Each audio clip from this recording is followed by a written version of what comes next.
Hello అండి, అందరికీ welcome back to our channel. ఇవాళ నేనైతే ఐస్ క్రీమ్ అయితే చేశానండి. చాలా టేస్టీగా అలాగే చాలా మంచిగా అయితే వచ్చింది.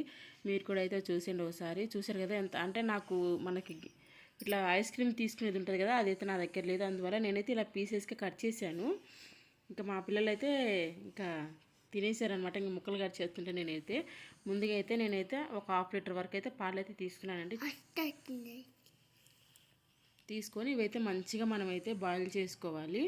ఒక 4-5 మినిట్స్ మనకి పొంగి వచ్చిన తర్వాత కూడా మళ్ళీ మనము మంచిగా దీన్ని బాయిల్ అయితే చేసుకోవాలి. అప్పుడు మనకి ఇంకొంచెం చిక్కగా అనేది అవుతుంది. మనకి సిమ్లో పెట్టుకొని మంచిగా అయితే మనము వేడి చేసుకోవాలి పాలు. చూసారు ఇక్కడ వచ్చేసి నేను బాదం పప్పు అయితే తీసుకున్నానండి. నా దగ్గర బాదం పప్పు ఉన్నాయి, జీడిపప్పు అయితే తీసుకోలేదు, మొత్తం బాదం పప్పు తీసుకున్నాను.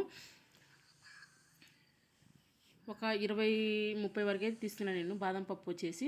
దాంట్లోనే ఇలాచి కూడా వేసుకొని మెత్తగా అయితే మిక్సీ పట్టుకున్నాను. చూసారు కదా, ఇలా మెత్తగా మిక్సీ పట్టేసుకొని చూసారు కదా. ఇప్పుడు మనకైతే పొంగి వచ్చింది కదా పాలు అనేది. ఇంక ఈ పాలది మనకి సైడ్ అనేది అంతా మిగడ ఉంటుంది కదా, అదే కడుతుంది కదా, అదంతా కూడా మనము పాలలోకి అడ్జస్ట్ చేసుకుంటూ మంచిగా అయితే ఇలా కలుపుకోవాలండి. చూసారు కదా మనకి ఎంత మంచిగా చిక్కగా అయితే వచ్చినాయి పాలు అయితే. కొంచెం మరిగింది కూడా పాలు. ఇప్పుడు ఈ మరిగిన దాంట్లోకి ఇప్పుడు మనము పేస్ట్ అయితే ముందుగా అయితే రెడీ చేసి పెట్టుకున్నాం కదా, దాన్ని అయితే వేసుకుంటూ మనం మంచిగా అయితే మిక్స్ చేసుకోవాలి. టేస్ట్ అయితే చాలా బాగుంటుంది. నేను మొత్తం ఇది బాదం పప్పుతో చేశాను కాబట్టి అది కూడా నేను ఎక్కువ వేసాను కాబట్టి టేస్ట్ అయితే ఇంకా చాలా బాగుంటుంది. చూసారు కదా, ఇలా అయితే చేసుకోవాలండి. మొత్తం కూడా వేసాను నేను. వేసేసి మంచిగా ఇలా అయితే మిక్స్ చేసుకుంటున్నాను.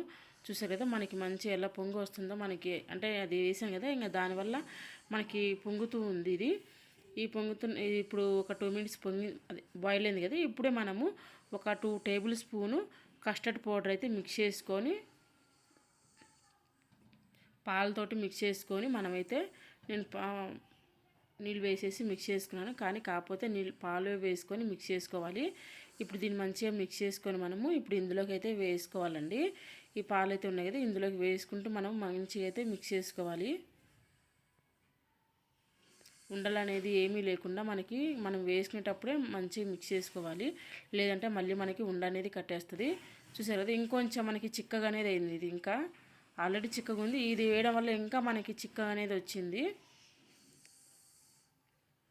చూసారా, టెక్స్చర్ చూస్తుంటేనే మనకైతే అర్థమవుతుంది ఎంత చిక్కగా ఇది మంచిగా ఐస్ క్రీమ్ అనేది వస్తుందని చెప్పేసి. నేను లాస్ట్లో అయితే కొంచెం ఒక 3 టేబుల్ స్పూన్ వరకు అయితే నేను షుగర్ అయితే యాడ్ చేసుకున్నాను. చూసారు కదా మనకి ఎంత మంచిగా నురగలాగా మంచిగా మనకి పొంగుతూ మనకి చాలా అంటే చాలా బాగుంది టెక్స్చర్ చూస్తుంటేనే చిక్కగా. ఇలా అంతా కూడా మిక్స్ చేసుకోవాలి మనకి పంచదార కరిగేంత వరకు. ఇప్పుడైతే స్టవ్ ఆఫ్ చేసేసుకొని దీన్ని చల్లారనివ్వాలి. మనము మధ్య మధ్యలో మిక్స్ చేసుకుంటూ ఉండాలి, అట్లా వదిలేకూడదు. ఎందుకంటే మళ్ళీ మనకి మీగడ పట్టేస్తుంది. ఇలా సైడ్లు మనము అంతా ఇట్లా పాల మీగడ అనేది ఉంటుంది కదా, అదంతా కూడా మనం కలుపుకుంటూ ఇలా చేసుకోవాలి. నేనైతే కొన్ని బాదం పప్పు అయితే సన్నగా కట్ చేసుకొని వేసుకున్నాను. ఇప్పుడు దీన్ని ఒక డబ్బాలోకి బాక్స్ ఉంటుంది అందులోకి వేసేసుకొని మొత్తం కూడా ఈ స్టఫింగ్ అంతా వేసేసుకొని మనము ఒక ఫ్రిడ్జ్లో ఒక 6 to 10 అవర్స్ మనము ఫ్రిడ్జ్లో పెట్టుకోవాలి, డీప్ ఫ్రిడ్జ్లో పెట్టుకోవాలి.